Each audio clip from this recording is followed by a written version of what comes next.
Chidagazi, His Dark Materials. Philip Pullman's His Dark Materials trilogy may start with wonder and adventure, but by the second book, The Subtle Knife, it dives into something far more dark: the destroyed city of Chidagazi. At first, Chidagazi looks calm, almost too calm. Sunlight bounces off of marble streets, old stone buildings lean quietly over balconies, and the sea sparkles just beyond. But the silence isn't peaceful, it's creepy. There are no adults here, only children, surviving in small groups, scavenging, stealing, and hiding. They run wild because they have no one left to care for them. The city is theirs, but it's also cursed. Why? Because of the specters. The specters are ghostly, floating creatures that hunt adults, more accurately, anyone whose demon has settled, meaning they've matured. The specters don't kill, they do something worse. They suck out all the inner life, the thoughts, the memories, and the soul of a person. What's left behind is a blank, hollow body, still breathing, still blinking, but completely empty. The children of Chidagazi grow up watching this happen to their own parents, and the kids know the same thing will happen to them. As soon as they cross that invisible line into adulthood, the specters will come. No escape, no cure. It's one of the darkest concepts in fiction, a place where growing up isn't freedom. It's a slow, unavoidable death of the self. The scariest part? No villain to fight, no monster to outrun. Just time, just age, just silence, waiting. Everlost, Skinjacker trilogy.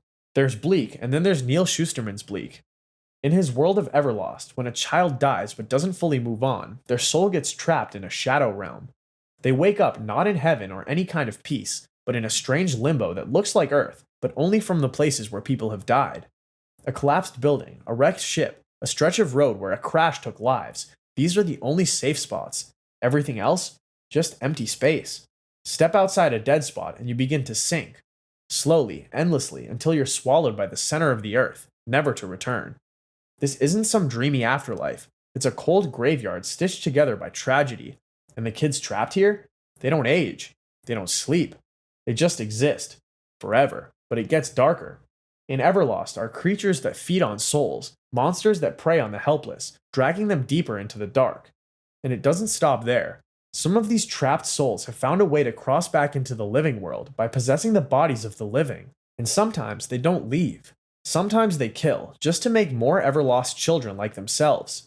It's one of fiction's most disturbing versions of the afterlife, not because it's fiery or violent, but because it's empty, cold, and endless. The Walking Dead. Sure, there are zombies, lots of them, but The Walking Dead was never really about the dead. It's about what happens to the living when the world ends, and how quickly humanity breaks down when there are no rules left to follow. At first, it's about surviving the walkers, but as time goes on, the real threat becomes other people. People who will lie, betray, torture, or kill, not because they have to, but because that's just what the world has turned them into. Trust is a liability, mercy is a mistake, and hope gets you killed. Rick and his group keep trying to find a safe place, a future, a reason to believe things might get better. And every single time, something goes wrong.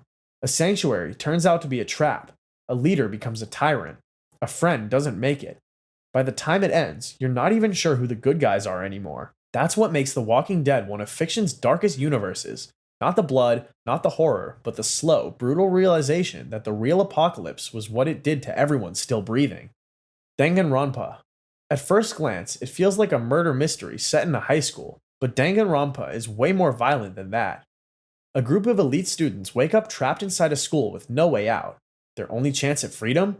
Kill another student and get away with it. If they're caught, they die. If they succeed, everyone else does. It's a killing game run by Monokuma, a robotic bear with a half-cute, half-creepy face and a personality that moves between playful and sadistic. He doesn't just want people to die. He wants them to suffer, to betray, to spiral into despair, and he always wins. Each trial becomes a gut-wrenching process of investigating a friend's death, exposing the killer, who's also a friend, and watching them be executed in horrifying, ironic ways. Trust is impossible. Everyone is a suspect, and even when a character clings to hope, it's usually crushed in the next chapter. But the real twist? The school is just the beginning. When the students finally escape, they discover the world has already collapsed into anarchy. Society is gone. The killing game was just a distraction from the larger truth. Despair has already won out there, and Monokuma, he's just one part of something much, much worse. The Purge. For 12 hours, nothing is illegal. Theft, assault, murder, it's all fair game. That's the premise of The Purge, a fictional America where once a year the government sanctions total chaos in the name of cleansing the society. On the surface, it's pitched as a way to reduce crime, a twisted national holiday where people can unleash their darkest impulses and supposedly get it all out of their system. But the truth is uglier. The Purge isn't about peace, it's about control. It's a system designed by the elite, for the elite. The rich sit safe in their fortress like homes or take expensive vacations out of the country. Meanwhile, the poor, the sick, the vulnerable, they're left to fend for themselves in the streets, used as pawns in a game they can never win. Neighborhoods turn into war zones. Trust breaks down. Survival becomes a coin flip. And the worst part? It's not just one night. The Purge seeps into everything. People prep all year, build grudges, make kill lists. Kids grow up seeing murder as normal. Society doesn't reset after, it withers. What starts as political commentary becomes a yearly horror show, where the mask of civilization drops and what's left is raw, merciless cruelty. There's no safety, no justice, just a blood-soaked system pretending it's order. Don't Hug Me, I'm Scared. At first glance, Don't Hug Me, I'm Scared seems like a bizarre but innocent kids show filled with quirky puppets and catchy songs. Think Sesame Street meets the Muppets, but something isn't right. Behind the cheerful facade, a much darker story unfolds. Each episode starts with puppets like Red Guy, Duck, and Yellow Guy learning about a different theme: creativity, love, technology. They eagerly follow the lessons, which initially seems like friendly educational tidbits, but it doesn't take long for things to descend into madness. As the episodes progress, the seemingly innocent lessons are hijacked by disturbing turns. The puppets are trapped in a world where what they learn is twisted into a form of control, manipulation, and terror. A song about creativity turns into a nightmare of suffocating conformity. A simple lesson about love becomes a psychological attack, shattering their sense of self. Each cheerful moment of song and dance is slowly overtaken by themes of trauma, abuse, and existential dread. The real horror here isn't in the puppets' ever darker realities, but in the way the show plays with our perception of childhood innocence. It shows us how easily the lines between fun and suffering can blur when manipulation is at play. The characters are stuck in a never-ending loop of suffering, forced to repeat the same painful lessons over and over, their minds breaking under the weight of it all. Don't Hug Me, I'm Scared isn't just a parody, it's a chilling exploration of how easily innocence can be distorted into something grotesque. The cheerful faces mask a world of trauma where the lesson never ends. Made in Abyss. Made in Abyss looks like a charming, whimsical anime.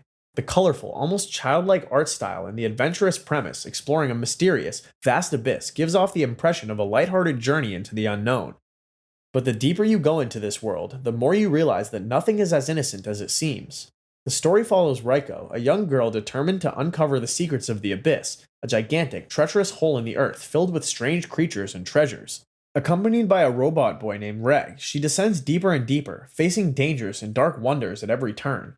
What starts as an exploration soon turns into a harrowing tale of survival, with each descent into the abyss revealing the horrifying truth of its power.